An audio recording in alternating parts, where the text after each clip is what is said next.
Saúde da igreja com a graça e a paz do Senhor Jesus, amém? Amém. A mensagem da Páscoa já foi pregada aqui. Eu não vou falar sobre a Páscoa, porque eu acho que já foi pregada aqui. Amém. Muito bem, eu vou falar sobre uma outra coisa. Convido a igreja a abrir as suas Bíblias no Evangelho de Mateus 22. Agradeço mais uma vez a oportunidade de estar aqui, na pessoa do pastor José Carlos Carvalho. Mateus 22, de 15 a 22. Mateus 22, de 15 a 22.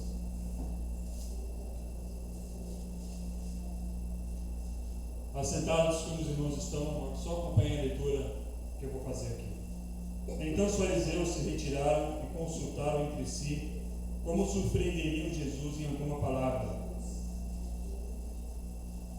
E enviaram-lhe discípulos, juntamente com os herodianos, para lhe dizer: Mestre, sabemos que o Senhor é verdadeiro e que ensina o caminho de Deus, de acordo com a verdade, sem se importar com a opinião dos outros, porque não olha para a aparência das pessoas.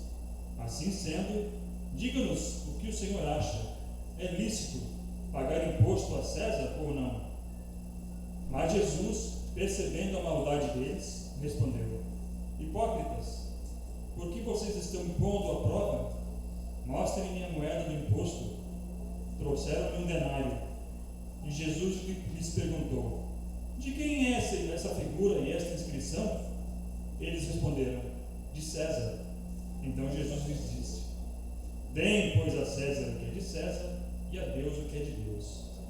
Ouvindo isto, se admiraram e, deixando-o, foram embora. Amém.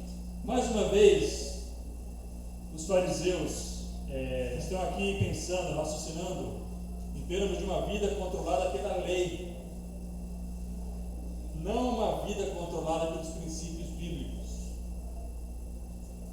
E aqui, a questão que se coloca aqui é a questão do imposto que era cobrado aos judeus pelo Império Romano. A pergunta fala sobre a legitimidade do pagamento. É ou não é contra a nossa lei pagar o imposto a César?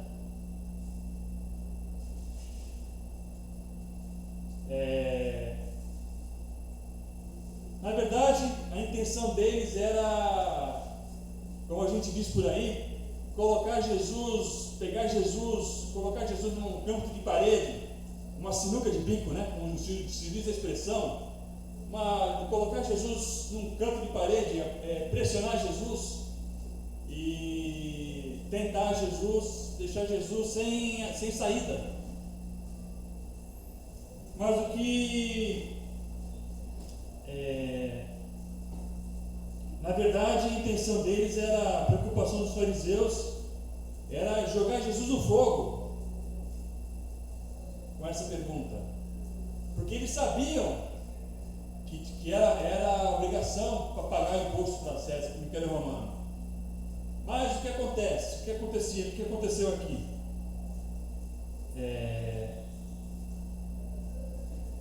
Nós podemos perceber que fica estabelecido aqui nesse texto como que nós, como crentes, devemos agir no mundo, a nossa postura cívica, a nossa atitude diante do governo, das autoridades, né? E aqui eu enxergo aqui três verdades. Nós podemos entender aqui, podemos aprender três verdades acerca do relacionamento com os poderes civis estabelecidos por Deus. Primeiro, a autoridade de César é legítima. Jesus, ele reconhece o poder do governo de César. Ele não fala, não, você faz o que você quiser com o seu dinheiro, você faz o que você quiser com os seus bens. Não, ele reconhece a autoridade de César. Tanto é que ele pergunta: De quem é essa figura e essa inscrição? De quem é? Quem que está aqui nessa moeda? César. Se é César, ele responde para os fariseus: dê a César o que é de César. Ou seja, a cada um você deve dar a cada um cada coisa no seu lugar.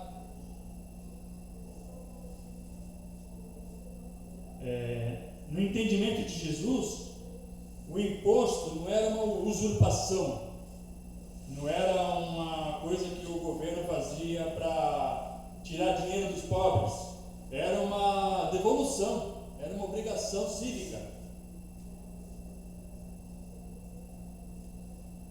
Inclusive, mais à frente no texto, no final do Evangelho de Mateus, Jesus vai se submeter à autoridade de Pilatos. O que ele fala de Pilatos?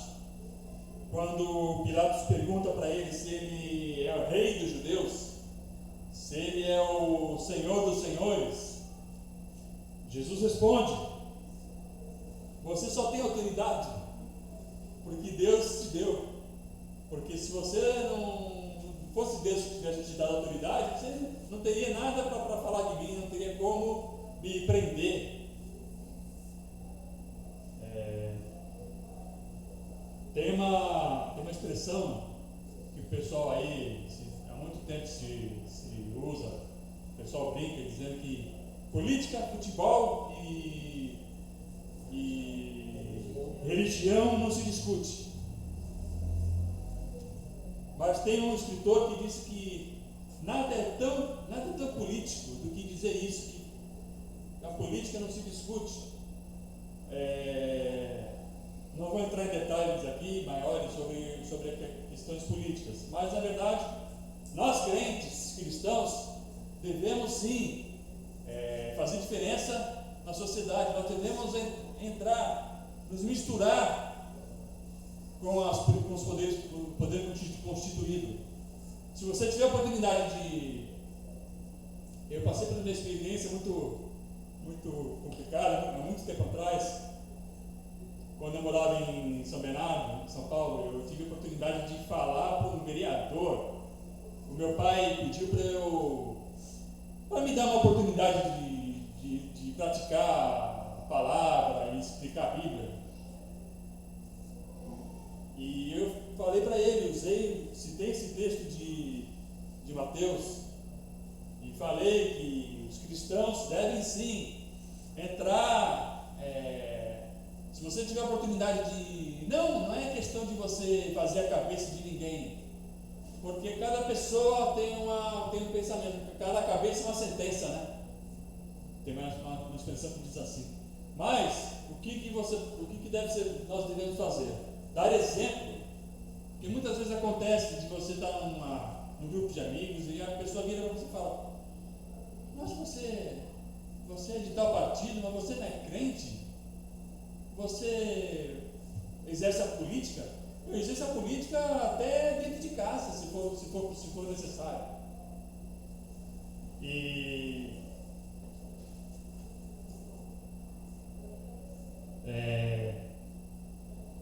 tem um pregador muito famoso, Charles Spurgeon, que disse que só os tolos acreditam que política e religião não se discutem.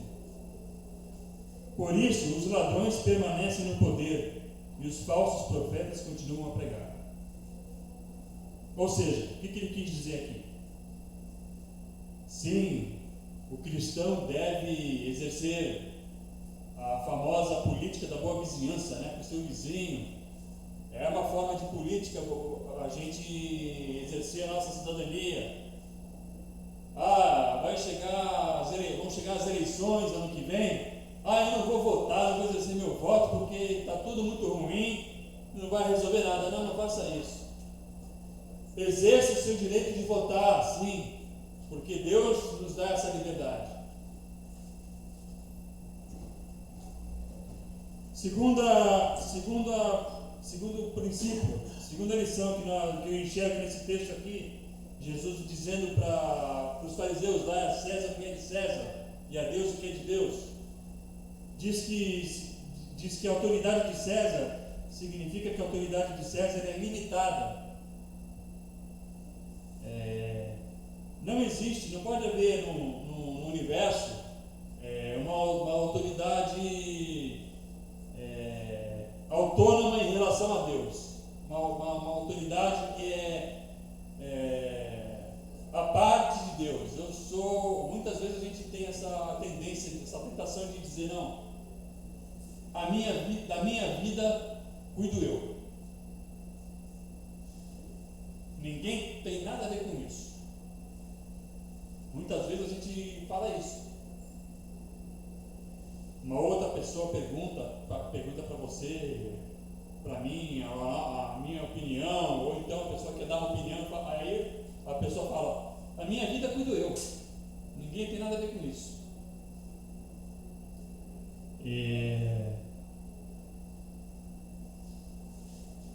A autoridade de César, além de ser legítima, ser válida, por ser legítima, é uma autoridade limitada. Ela vai até um certo ponto. Então, quando Jó, a vida de Jó, quando ele tinha acabado de perder tudo, o diabo virou para Deus e falou, olha, vê o teu servo Jó, tem tudo, tem mulher, tem gado, homem rico, posso mexer na vida dele? Aí o que Deus falou para o diabo? Você vai tirar tudo que ele tem, mas a vida dele não. Você vai tirar tudo que ele tem, mas depois, nós conhecemos a história de Jó, você conhece a história? O que Jó falou? Quando a mulher de Jó, disse para Jó, amaldiçoa o teu Deus e morre. O que Jó respondeu para a mulher? O Senhor deu, o Senhor o tomou, bendito seja o nome do Senhor. Então, a autoridade de César, uma autoridade governamental, é limitada. Eles não podem fazer tudo o que eles querem, com quem eles querem, a hora que eles querem.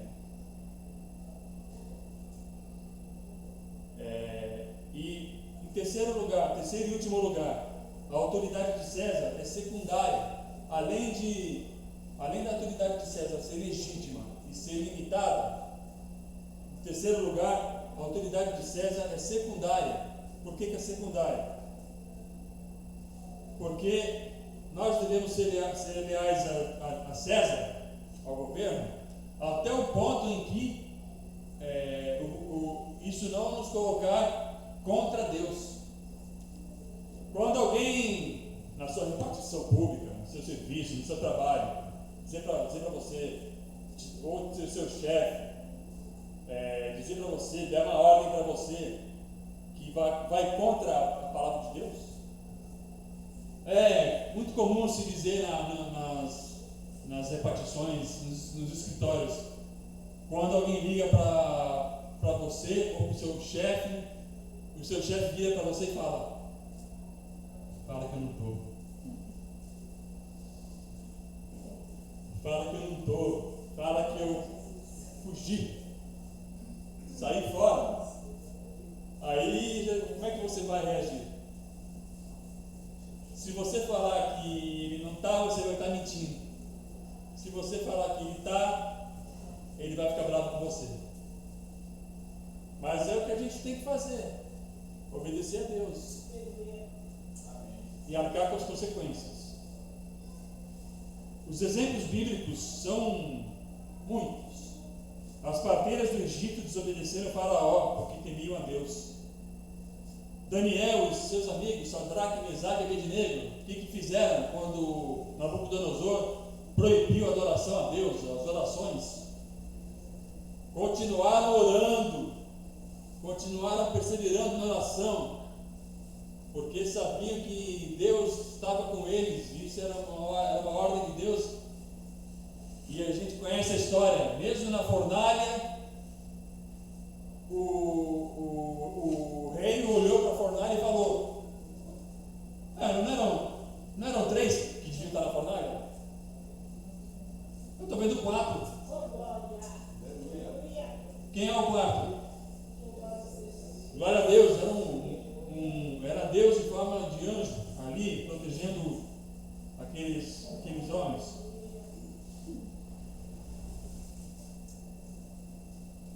Paulo disse em Romanos 13 que quando as autoridades cumprem seus deveres, elas estão a serviço de Deus.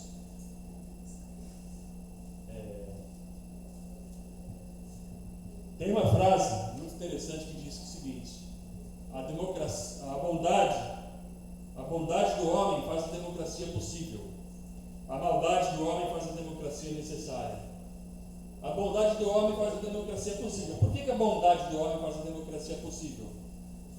Porque mesmo sabendo que nós somos pecadores, nós aqui como igreja reunida, nós somos separados por Deus, nós procuramos ter uma vida santa. Amém? Amém.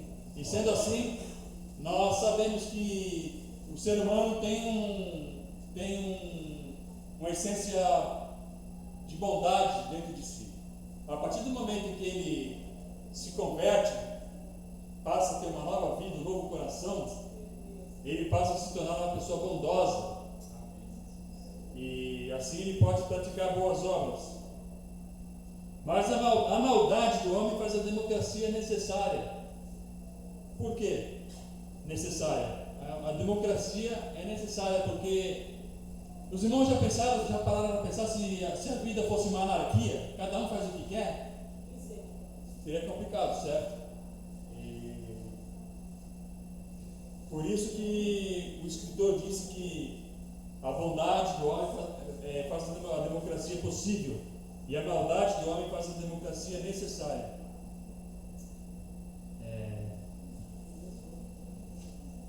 Martin Luther King Jr., esse homem foi provavelmente o cristão que melhor materializou essa consciência.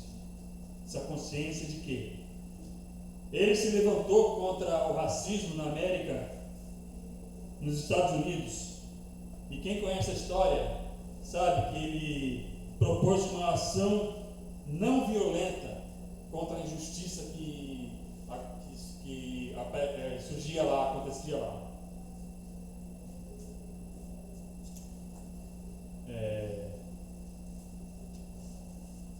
Recapitulando, a autoridade de César é legítima, a autoridade de César é limitada e a autoridade de César é secundária. Os nossos governantes, eles são legitimamente eleitos, mas eles não podem fazer tudo o que eles querem, que eles bem entendem. Eles devem satisfação, em última análise, para os seus colegas de trabalho e para Deus. A autoridade de César é limitada e a autoridade de César é secundária.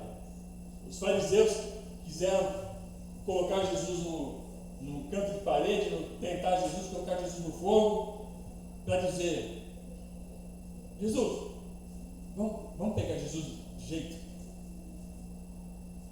O senhor acha que deve ser feito? Paga o imposto ou não paga? Essa pergunta que foi feita para Jesus, a gente vai pegar Jesus de jeito.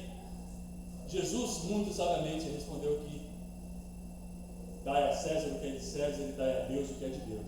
Ou seja, cada coisa no seu devido lugar. Tem coisas que nós podemos administrar. Você não precisa falar para todo mundo quando você ganha um presente, quando você ganha uma promoção.